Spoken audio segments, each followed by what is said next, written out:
UP board class 12 के प्यारे विद्यार्थियों, स्वागत है रिस्पॉन्सिव क्लासेस में। नागरिक शास्त्र का मॉडल पेपर है जो आपके 2026 के बोर्ड परीक्षा के लिए बहुत ही महत्वपूर्ण है बच्चों। एक वायरल मॉडल पेपर है जो आपकी बोर्ड परीक्षा के सभी प्रश्नों को फंसा सकता है। 323 PR इसका कोड है। पूर्णांक बच्चों आपका 100 अंकों का होगा और समय आपको 3 घंटा 15 मिनट मिलेंगे। 15 मिनट में आपको प्रश्न पढ़ने के लिए निर्धारित किया गया है। 3 घंटे में आप पूरा पेपर लिखकर खत्म कर देंगे बच्चों। अगर कुछ सामान्य निर्देश की बात करें तो सभी प्रश्न करना बच्चों अनिवार्य है। प्रश्न संख्या 1 से 10 तक बहुविकल्पीय प्रश्न है और प्रश्न संख्या 11 से 20 तक अति लघु उत्तरीय प्रश्न है जिनका उत्तर आपको 10 से 15 शब्दों में मात्र देना है। प्रश्न संख्या 21 से 26 तक लघु उत्तरीय प्रश्न है बच्चों जिनका उत्तर आपको 50 शब्दों में, और प्रश्न संख्या 27 से 30 तक लघु उत्तरीय प्रश्न है जिनका उत्तर 100 से 125 शब्दों में देना है। प्रश्न संख्या 31 से 32 दीर्घ उत्तरीय प्रश्न है जिसका उत्तर आपको 250 शब्दों में देना है। तो बच्चों यही पेपर का फॉर्मेट आपके 2026 की बोर्ड परीक्षा में आने वाला है। तो बच्चों सभी लोग पूरा वीडियो शुरुआत से लेकर अंत तक जरूर देखना, क्योंकि पूरा ही मॉडल पेपर मैं आंसर के साथ आपको एक्सप्लेन करने वाला हूँ। पूरा आंसर बताने वाला हूँ कि कैसे आपको उत्तर के साथ लिखना है। ठीक है, तो सबसे पहले बच्चों हम यहाँ पे बहुविकल्पीय प्रश्न पे आएंगे। प्रश्न कुछ इस प्रकार लिखा होगा कि निम्नलिखित प्रश्नों में से प्रत्येक के 4 विकल्प दिए गए हैं जिनमें से केवल एक उत्तर सही है। सही उत्तर चुनकर अपनी उत्तर पुस्तिका में लिखिए। पहला प्रश्न यहाँ पे पूछा गया बच्चों, शॉक थेरेपी का मॉडल किसके द्वारा निर्देशित था? यूरोपीय संघ, संयुक्त राष्ट्र संघ, विश्व बैंक और अंतर्राष्ट्रीय मुद्रा कोष, सोवियत संघ। तो शॉक थेरेपी का मॉडल जो है वो विश्व बैंक और अंतर्राष्ट्रीय मुद्रा कोष द्वारा निर्देशित था। प्रश्न संख्या दूसरे की बात करें तो निम्नलिखित में से कौन सा देश दक्षेस यानी सार्क का सदस्य नहीं है? भारत, पाकिस्तान, मालदीव, चीन। तो सार्क का सदस्य नहीं है चीन। ऑप्शन नंबर दा वाला आपका सही हो जाएगा। सुरक्षा परिषद के स्थायी सदस्यों की संख्या कितनी है बच्चों? तो 5 है। ठीक है, सुरक्षा परिषद के स्थायी सदस्यों की संख्या 5 है। कमेंट में आप बताएंगे और 5 सदस्यों के नाम, ये भी आपके जो है उसमें आ जाता है, जो 10 नंबर वाले 10 शब्दों में जिनका लिखना है, यानी अति लघु में आ जाएगा।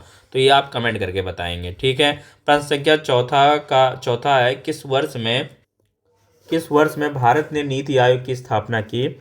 तो 2015 में की थी। अब आपको बच्चों कमेंट करके बताना है नीति आयोग के अध्यक्ष कौन होता है। नीति आयोग का अध्यक्ष कौन होता है, कमेंट करके आप बताएंगे बच्चों।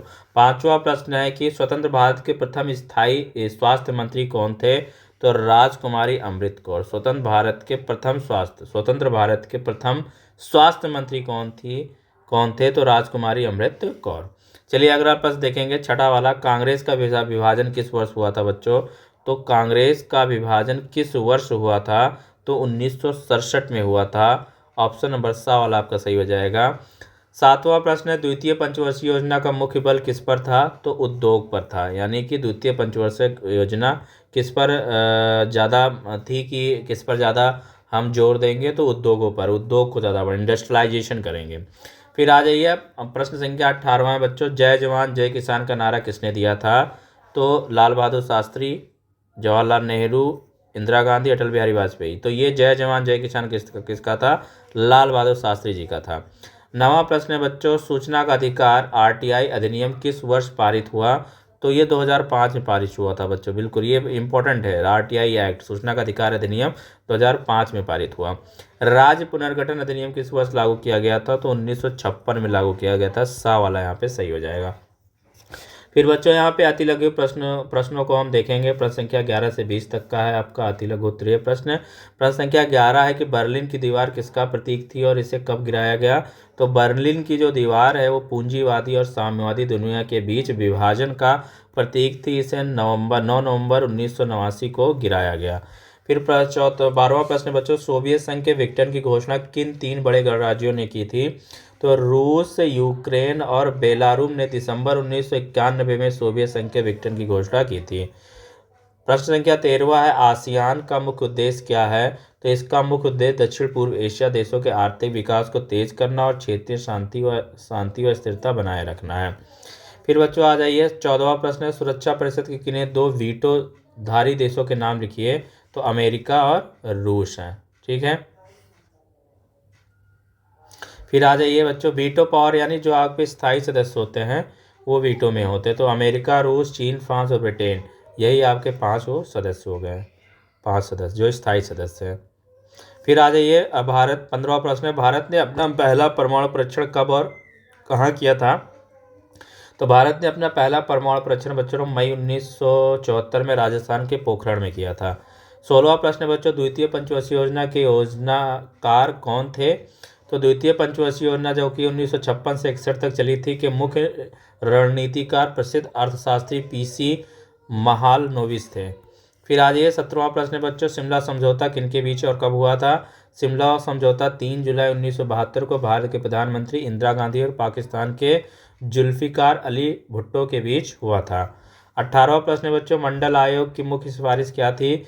तो इसकी मुख्य सिफारिश अन्य पिछड़ी जातियों ओबीसी को सरकारी नौकरियों में 27% आरक्षण देने की थी। फिर बच्चों आ जाइए 19वां प्रश्न है। 19वां प्रश्न है, भारतीय राजनीति में आयाराम गयाराम की जुमला किससे संबंधित है? तो यह जुमला राजनीति में दल बदल यानी डिफेक्शन की प्रवृत्ति से संबंधित है। फिर आ जाइए बच्चों लघु उत्तरीय प्रश्न संख्या 1 यानी लघु उत्तरीय प्रश्न प्रथम प्रकार का, जो कि प्रश्न संख्या 21 से 26 तक का है। 21वां प्रश्न है बच्चों, मार्शल आयोग मार्शल योजना यानी मार्शल प्लान से क्या समझते हैं? तो द्वितीय विश्व युद्ध के बाद यूरोप की अर्थव्यवस्था पूरी तरह तबाह हो गई थी। अमेरिका ने पश्चिमी यूरोप के देशों की आर्थिक मदद करने और उन्हें साम्यवाद के प्रभाव से बचाने के लिए एक विशाल योजना शुरू की, जिसे मार्शल योजना कहा जाता है। इसी योजना के तहत 1948 में यूरोपीय आर्थिक सहयोग संगठन की स्थापना हुई, जिसने भविष्य में यूरोपीय संघ के गठन का मार्ग प्रशस्त किया। 22वां प्रश्न है बच्चों, आसियान के मुख्य स्तंभों और उनके उद्देश्यों का वर्णन कीजिए। तो आसियान ने 2003 में 3 मुख्य स्तंभ बनाए। ठीक है, पहला था आसियान सुरक्षा समुदाय, आसियान आर्थिक समुदाय, आसियान सामाजिक सांस्कृतिक समुदाय। तो आसियान सुरक्षा समुदाय क्या था? क्षेत्रीय विवादों को सुलझाने और शांति बनाए रखने के लिए था। आसियान आर्थिक समुदाय सदस्य देशों के बीच मुक्त व्यापार और साझा बाजार बनाने के लिए। आसियान सामाजिक सांस्कृतिक समुदाय क्या था? सांस्कृतिक और सामाजिक संबंधों को मजबूत करने के लिए है। फिर प्रश्न संख्या 23 आ जाइए, भारत और चीन के बीच विवाद की कोई 2 प्रमुख कारण स्पष्ट कीजिए। सीमा विवाद, भारत और चीन के बीच मुख्य विवाद अक्साई चीन और अरुणाचल प्रदेश मैकमोहन रेखा को लेकर है। तिब्बत का मुद्दा की बात करें तो 1959 में दलाई लामा को भारत द्वारा शरण दिए जाने के बाद चीन भारत पर अपनी आंतरिक राजनीति में हस्तक्षेप का आरोप लगाता रहा। 24वां है, संयुक्त राष्ट्र संघ यूएनओ ने भारत की स्थायी सदस्य के पक्ष में कोई 2 तर्क दीजिए।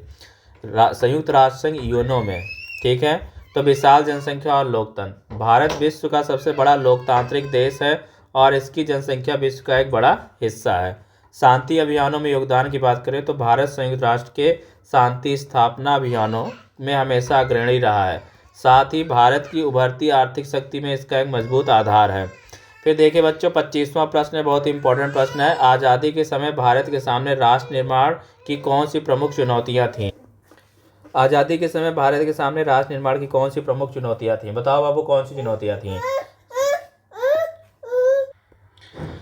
आज़ादी के समय भारत के सामने राष्ट्र निर्माण की प्रमुख चुनौतियां थी। तो देखिए यहाँ पे बच्चों मैंने इसका उत्तर लिख रखा है, इसको पूरा पढ़ लीजिए। फिर यहाँ पे देखिए अगला प्रश्न है, दल बदल से क्या अभिप्राय, इसके रोकने के लिए क्या किया गया है? तो इसका उत्तर ये भी इंपॉर्टेंट प्रश्न है, इसको भी पढ़ लीजिए।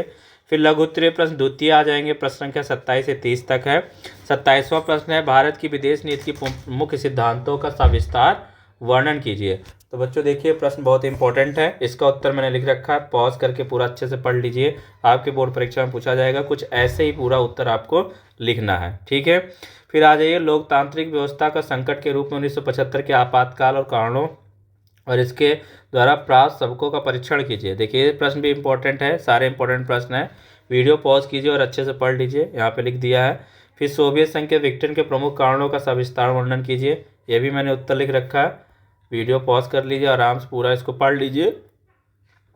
29वां प्रश्न बच्चों, यूरोपीय संघ को एक अधिराष्ट्रीय संगठन बनाने वाले कारकों की समीक्षा कीजिए। तो देखिए ये उत्तर मैंने यहाँ लिख रखा है, आराम से आप वीडियो पॉज कीजिए और इसको पूरा पढ़ लीजिए, ठीक है। उसके बाद देखिए 1975 में घोषित आपातकाल के प्रमुख परिणामों का उल्लेख कीजिए। तो यहाँ पे भी वीडियो पूरा पॉज कीजिए और यहाँ पढ़ लीजिए, नागरिक अधिकारों का हनन, विपक्ष का दमन, संवैधानिक संशोधन और राजनीतिक बदलाव, ठीक है। फिर यहाँ पे देखिए बच्चों दीर्घ उत्तरीय प्रश्न आएंगे, सबसे इंपॉर्टेंट प्रश्न। तो 31वां प्रश्न है, भारत की विदेश नीति के मुख्य सिद्धांतों का सविस्तार वर्णन कीजिए। इसको पूरा यहाँ पे इस प्रकार हेडिंग डाल करके पूरा पढ़ लीजिए। पंचशील के सिद्धांत यहाँ पे लिख रखे हैं, ये पूरा आपको लर्न करना है। और यहाँ पे सारा जो हेडिंग जिस प्रकार हेडिंग वाइज यहाँ पे लिखा गया पूरा पढ़ लीजिए, आपको याद हो जाएगा। फिर आपका 32वां प्रश्न है बच्चों, लोकतांत्रिक व्यवस्था का संकट के रूप में 1975 के आपातकाल के कारणों उसके द्वारा प्राप्त सबकों का परीक्षण कीजिए। तो बहुत इंपॉर्टेंट प्रश्न है, दीर्घ में भी पूछा जाता है, दीर्घ उत्तीय प्रश्न पे। यहाँ पे हमने इसको लिख लिया है, इसको भी आप पूरा अच्छे से पॉज करके और पूरा यहाँ पे पूरा पढ़ लीजिए। तो ये पूरा आपको सबसे इंपॉर्टेंट मॉडल पेपर हो गया जो आपकी बोर्ड परीक्षा के लिए बहुत इंपॉर्टेंट